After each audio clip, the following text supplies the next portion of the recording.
நான் என்ன சொல்றேன், எல்லாத்தையும் சாப்பிட்டு பாருங்களேன். எது இனிமையா இருக்குன்னு தெரிஞ்சிராதா? ஸோ அதனால என்ன அனுராக் கஷ்யப் வந்து எனக்கு ரொம்ப பெரிய ரெஸ்பெக்ட் இருக்கு அவர் மேல. Such a fan of his work.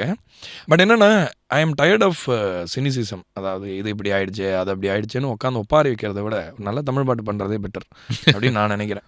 So என்னன்னா, ஏதாவது பண்ண முடியலன்னா நம்ம அதை பேசி பேசி அந்த ஒப்பீனியனை கடத்தி, அதுக்கு ஒரு பவர் கொடுத்து, அது எல்லாரையும் ஒரு ட்ரூத்ன்னு நம்ப வச்சு, none of this is backed by data. இப்போ தலகோதும் இளங்காத்து நல்ல தமிழ் பாட்டு தானே, இங்கிலீஷா? அது ஹிட் ஆகலையா? கேட்குறவங்களாம் யங்ஸ்டர்ஸ் தானே. இப்போ நல்ல எக்ஸாம்பிள்ஸை மட்டும் கண்ணை மூடிட்டு நான் அதை பார்க்கவே மாட்டேன், யாராவது ஒருத்தர் நம்மளுக்கு பிடிக்காத பண்ணிட்டாங்கன்னா அதை பற்றி பண்டு பேசுவேங்கிறதுல என்ன நியாயம்? மேபி அந்த பார்வை வந்து அவர் இன்னும் ஸ்டார் கொஞ்சம் வெஹிக்கிள்ஸை சார்ந்து முக்கியமாக எக்ஸாக்ட்லி. அது என்னன்னா, இப்போ ஸ்டார்ஸுமே அவங்களுக்கு என்ன பிடிக்குமோ அதை பண்ணுறதுக்கான முழு உரிமை அவங்களுக்கு இருக்கு. எதிர்நிலை எடுக்கிறது ஒரு போர் கிடையாது. நம்ம இப்போ ஒரு மேடையில் போட்டி நடக்குது, ஒரு மேடையில் ஒருத்தர் போட்டி போடுறார் நம்மளோட, மேடையில் தான் போய் போட்டி போடணும். நம்ம கீழே இருந்து இது இவங்க 2 பேரும் போட்டி போடக்கூடாது, இவன் பலவானாக இருக்கான், இவனை பாட விட மாட்டான் அப்படிலாம் சொல்லக்கூடாது. எல்லாருக்கும் மேடையில் இடம் கிடைக்குதா இல்லையா?